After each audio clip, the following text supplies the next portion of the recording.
Hey everyone, welcome to revision Mantra. इस video में हम एईडीओ का जो सेकंड शिफ्ट का पेपर है उसके इकोनॉमी के क्वेश्चन डिस्कस करने वाले हैं। मैंने थर्ड शिफ्ट के पेपर को डिस्कस कर लिया है। वो वीडियोस आप जाके देख सकते हैं और आपका काफ़ी अच्छा रेस्पॉन्स है, काफ़ी ज़्यादा व्यू आ गए हैं। सब्सक्राइबर तो कम ही है बट व्यूज़ काफ़ी अच्छे आ गए हैं, तो काफ़ी अच्छा रेस्पॉन्स रहा है। वो चीज़ मुझे प्रोत्साहन की, मोटिवेट की, मुझे लगा आगे भी बनाने चाहिए लेक्चर। मैंने काफ़ी डिटेल में समझाया, यूट्यूब पर भी इस तरह के लेक्चर पढ़े हुए नहीं हैं। एईडीओ का सॉल्यूशन तो इतना अच्छे से नहीं मिलेगा आपको।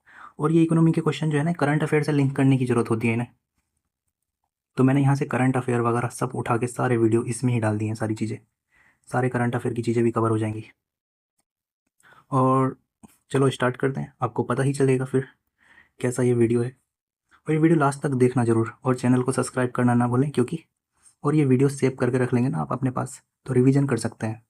तो सेव करके रख लें इन वीडियोज़ को। ओके, चलो स्टार्ट करते हैं। फिर इकोनॉमिक्स सर में हिंदी इंग्लिश दोनों में रहेगा, कोई प्रॉब्लम नहीं होगी। हिंदी में भी चीज़ें मैं दिखाऊंगा और इंग्लिश में तो मैं आपको दिखा ही रहा हूँ, हिंदी में बोल रहा हूँ। तो इकोनॉमिक सर्वे के बारे में पूछा है। इकोनॉमिक सर्वे के डेटा मैंने कवर किए हुए हैं 24-25 के बारे में। इंडिया का शेयर क्या था ग्लोबल मैन्युफैक्चरिंग में? तो इंडिया इंडिया कितना मैन्युफैक्चर कर पा रहा है, कितना यहाँ हम पूरे ग्लोबल लेवल पे? तो क्या 4.3 है क्या?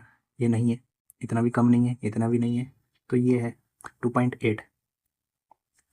2.8% है इंडिया का शेयर ग्लोबल मैन्युफैक्चरिंग में। बट इंडिया का जो एक्सपोर्ट में शेयर है वो 1.8% है। कितना है एक्सपोर्ट में? 1.8।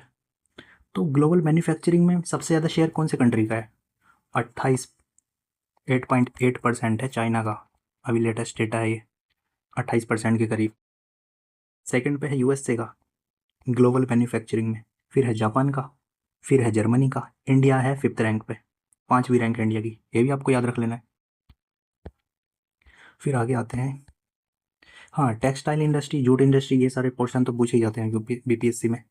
तो टेक्सटाइल इंडस्ट्री के बारे में पूछा है कि मेजर एम्प्लॉयमेंट जनरेशन, ठीक है, और it's account the 10%, 11% of India manufacturing GVA. हाँ, क्या ये बात ठीक है? यस, कि ये one of the major industry है टेक्सटाइल, जो एम्प्लॉयमेंट प्रोवाइड करती है। मैंने डेटा देखा था, ये 4.5 करोड़ पीपल्स इनमें इन्वॉल्व है।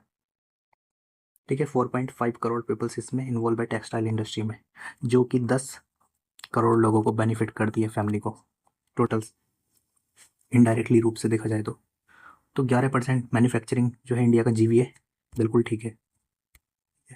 इंडिया फोर्थ लार्जेस्ट एक्सपोर्टर है टेक्सटाइल में और appraisal, and it's about the 10% of global trade.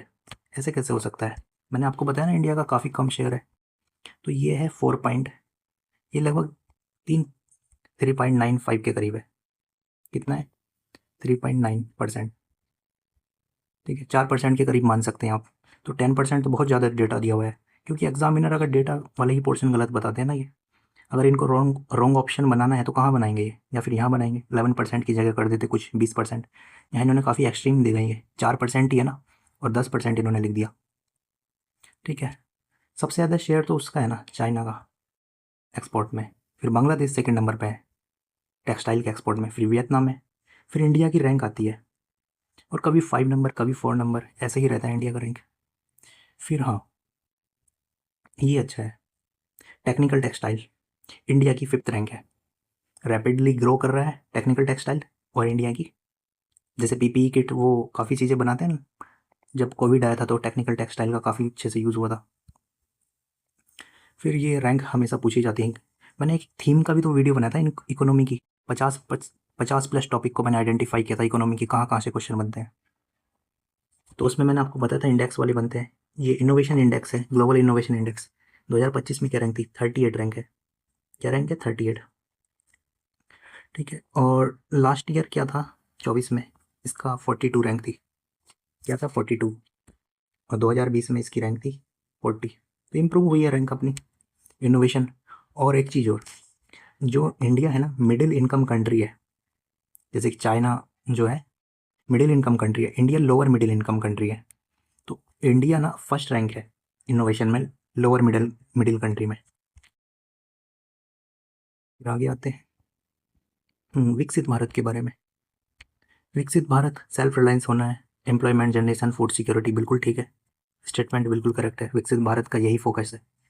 फिर national critical mission, India exploring 1200 site है, एक्सप्लोर कर रहा है to access the mineral essentials for energy industry.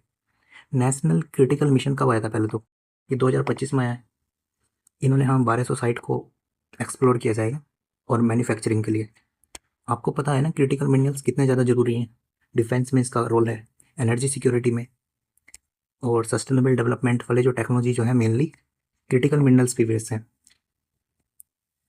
और एक चीज़ और याद रखनी है, जैसे 2024-25 में ये आया ना मिशन, ये तो ये कब तक चलेगा? 2030-31 तक। और इसका बजट कितना रखा गया था? 34,300 करोड़। 34,300 करोड़, ये डेटा याद रखना है आपको। क्रिटिकल मिनरल्स आपको पता है ना कैसे होते हैं, जैसे लिथियम हो गया है, कोबाल्ट हो गया है, कॉपर, क्रिटिकल मिनरल है। फिर और क्या याद रखना है? फिर एक एक एक्ट और है, माइंस मिनरल डेवलपमेंट एक्ट 2025 में आया था। मिनरल्स के बारे में आपको अच्छे से पता होना चाहिए, क्योंकि मिनरल्स काफ़ी इंपॉर्टेंट हैं अपना इंडस्ट्रियलाइजेशन के लिए। फर्स्ट स्टेट कौन बना जिसने फुल्ली ऑर्गेनिक फार्मिंग को अडॉप्ट कर लिया है? पूरी तरीके से ऑर्गेनिक फार्मिंग की जाती है सिक्किम में, ये 2016 में बन गया था। और यूपीएससी ने तो 2018 के पेपर में ये क्वेश्चन पूछ लिया था, बट एईडीओ ने काफ़ी लेट पूछा, पहली बार हुआ है ना। फिर बीपीएससी में भी पूछा गया क्वेश्चन है ये। लेकिन एक चीज़ और मैं आपको बताता हूँ ऑर्गेनिक फार्मर के बारे में, ऑर्गेनिक फार्मिंग के बारे में। इंडिया ना फर्स्ट रैंक है फार्मर में, नंबर्स ऑफ फार्मर में। 4 मिलियन फार्मर इन्वॉल्व है यहाँ। कितने? 4 मिलियन। इतना वर्ल्ड में कहीं नहीं है जितने ऑर्गेनिक फार्मिंग इंडिया में हो रही है। बट एक चीज़ और, नंबर्स ऑफ फार्मर इंडिया में काफ़ी है, बट अगर हम एरिया वाइज देखें तो इंडिया की 9th रैंक है, क्योंकि इंडिया में भी लैंड होल्डिंग साइज काफ़ी कम है ना। 9th रैंक है इंडिया की फार्मिंग में, जो लैंड एरिया है। ठीक है, लगभग कितना परसेंट है? 2.5%, 3% के करीब करते हैं हम लोग पूरे इंडिया का। और टॉप कौन है? MP, Maharashtra and Rajasthan. 3 state के नाम याद रखने हैं। अगर ऑर्गेनिक फार्मिंग के बारे में अगर मेंस में भी पूछा जाए तो यहाँ से कवर हो जाएंगी चीज़ें। और national mission for sustainable farming 2008 में, ये national action plan on climate change आया था ना, उसी के सब मिशन में है। और परंपरागत कृषि विकास योजना, परंपरागत कृषि विकास योजना, ये भी ऑर्गेनिक फार्मिंग को प्रमोट करता है। तो काफ़ी सारे स्टेप लिए हैं सरकार ने, ऑर्गेनिक सर्टिफिकेट्स दिए जाते हैं। फिर आगे आते हैं, फिर ये लास्ट क्वेश्चन आ जाएगा अपना। सिर्फ 8 ही क्वेश्चन इन्होंने पूछे थे इस बार इकोनॉमी से, 10 क्वेश्चन पूछे जा रहे थे। फिर बिहार बजट, बिहार बजट और इंडिया का बजट का जो डेटा है मैंने कंपेयर करके एक वीडियो में बनाया। वो अगर वीडियो आपने मिस किया ना तो आप 2 से 3 नंबर लूज़ कर सकते हैं। तो बिहार बजट के बारे में क्या पूछा? रिवेन्यू सरप्लस जो 25-26 में था 0.8% of GSDP, compare to revenue deficit 4.1% of GSDP 24-25। तो क्या ये बात सही है? मैं आपको उसकी पिक शो कर दूंगा यहाँ, कि मैंने जो बिहार बजट का वीडियो बनाया है। तो ये बात बिल्कुल ठीक है, जो 25-26 में था इंडिया का, जो बिहार का बजट है वो रिवेन्यू सरप्लस में था 0.8%, बट डिफिसिट में था 24-25 में। ये स्टेटमेंट बिल्कुल ठीक है।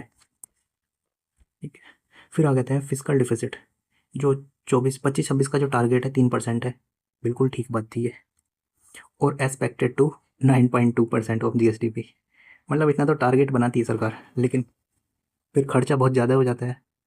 ठीक है, तो 9.2 हो गया था वो 24-25 का। और आपको याद होगा फिजिकल डिफिसिट का टारगेट कितना रखा गया है बजट में 2026-27 के? तो वो रखा है 2.99%। ये कितना है? 39,111 करोड़। कितना है? 39,111 करोड़, 2.99%। ठीक है, फिर इस बार का ये भी तो पूछा जाता है कि बजट जो है हमारा, रिवेन्यू जो है सरप्लस में है, तो कितना सरप्लस में है? 0.09%। कितना ये? 1143 करोड़ रुपए है लगभग। तो ये डेटा वाले जो पोर्शन है डेटास, ये तो वीडियोस आप देख लेना, बजट का, इकोनॉमिक सर्वे का कंपेयर करके बनाया हुआ है। काफ़ी बेनिफिट होगा। ये 8 क्वेश्चन पूछे थे, अगले वीडियो में जो बचे हुए क्वेश्चन होंगे वो मैं कवर करूँगा करंट अफेयर के। और ये वीडियो शेयर करना ना भूलें अपने दोस्तों को, और चैनल को सब्सक्राइब करना ना भूलें कि 72 बीपीएससी के लिए बहुत हेल्पफुल होंगी ये वीडियोज़। ऑलमोस्ट जितना मैं पढ़ा रहा हूँ ना, उसमें से ऑलमोस्ट 30 से 40 क्वेश्चन मिल जाएंगे आपको। नेक्स्ट 1 मंथ में जितना मैं चीज़ें आपको कवर कराऊँगा। अभी भी मैंने कितनी वीडियोज़ बनाई है, ऑलमोस्ट 40 वीडियो रिकॉर्ड कर लिए ना, 35-40 वीडियो। आप 2 दिन में सारे वीडियोज़ देख सकते हैं आराम से, और 2 दिन में आपके कम से कम 20 नंबर बढ़ जाएंगे, 15 से 20 नंबर आपके आराम से बढ़ जाएंगे। तो बाद में आप देखना 72 बीपीएससी में कितने क्वेश्चन लड़ते हैं। मैं जो टॉपिक उठा रहा हूँ वो सारे इंपॉर्टेंट ही टॉपिक होते हैं। ओके चलो बाय, मिलते हैं नेक्स्ट वीडियो में। Thanks for watching this video.